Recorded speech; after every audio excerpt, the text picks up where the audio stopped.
RRR movie తర్వాత రామ్ చరణ్ నుండి వచ్చిన గేమ్ చేంజర్ మూవీ నిరాశపరిచిన సంగతి అందరికీ తెలిసిందే. భారీ అంచనాల నడుమ రిలీజ్ అయిన ఈ మూవీ మొదటి షో నుండే డిజాస్టర్ టాక్ ని తెచ్చుకుంది. దీంతో బాక్సాఫీస్ వద్ద కొంతమేర నష్టాలే మిగిల్చాయని చెప్పాలి. ఈ మూవీ కోసం చరణ్ 3 ఏళ్లు కష్టపడ్డాడు. సరైన అప్డేట్లు కూడా లేకుండా అభిమానులను చాలా ఇబ్బంది పెట్టాడు డైరెక్టర్ శంకర్. మరోపక్క రీషీట్లు వంటి వాటితో దిల్ రాజు కూడా బాగా నలిగిపోయాడని చెప్పాలి.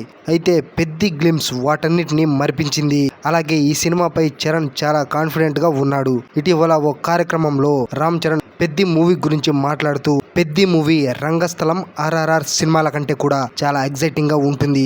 ఇది నేను సాధారణంగా అన్ని సినిమాలకు చెప్పను, కానీ ఇది మాత్రం మీరు ఖచ్చితంగా రాసి పెట్టుకోండి. ఇప్పటికీ పెద్ది మూవీకి సంబంధించిన షూటింగ్ 30% కంప్లీట్ అయిపోయింది.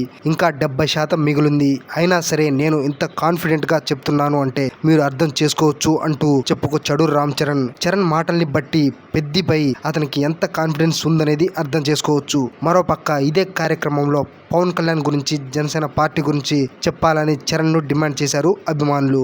అప్పుడు చరణ్, నేను చెప్తే ఆ ఇంపాక్ట్ కొంచెమే ఉంటుంది, కానీ మీరు చెప్పారు కాబట్టి దేశం మొత్తం తెలిసి వచ్చింది అంటూ చెప్పుకొచ్చాడు గ్లోబల్ స్టార్ రామ్ చరణ్. దీన్ని బట్టి చూస్తుంటే పెద్ది మూవీపై రామ్ చరణ్ ఎంత నమ్మకంగా, ఎంత కాన్ఫిడెంట్ గా ఉన్నాడో చూస్తుంటేనే అర్థమవుతుంది.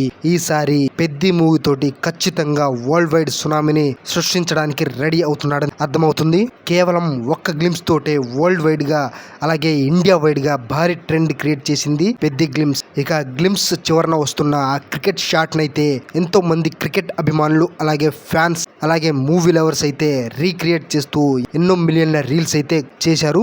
ఇక ఐపీఎల్ టీమ్స్ అయితే ఏమాత్రం తగ్గలేదని చెప్పాలి.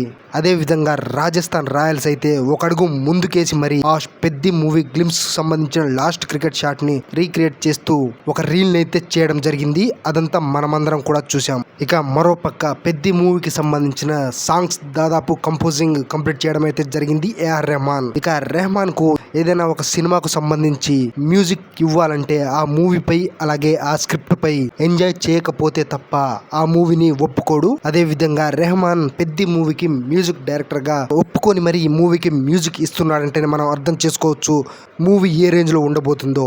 ఇక సినిమాలో ఒక్కొక్క సాంగ్ కు దాదాపు 30 ట్యూన్స్ ని రెహమాన్ బుచ్చిబాబుకు ఇవ్వడం అయితే జరిగిందట. అయితే అలా ఇచ్చిన ట్యూన్స్ లలో ఏ ట్యూన్ ని సెలెక్ట్ చేసుకోవాలో కూడా సవాలుగా మారేదని చెప్పుకొచ్చాడు బుచ్చిబాబు. ఇక ఓవరాల్ గా చూసుకుంటే పెద్ది మూవీ మాత్రం ఖచ్చితంగా ఇండియా వైడ్ గా భారీ హిట్ గా నిలవబోతుందనడంలో ఎలాంటి సందేహం లేదు.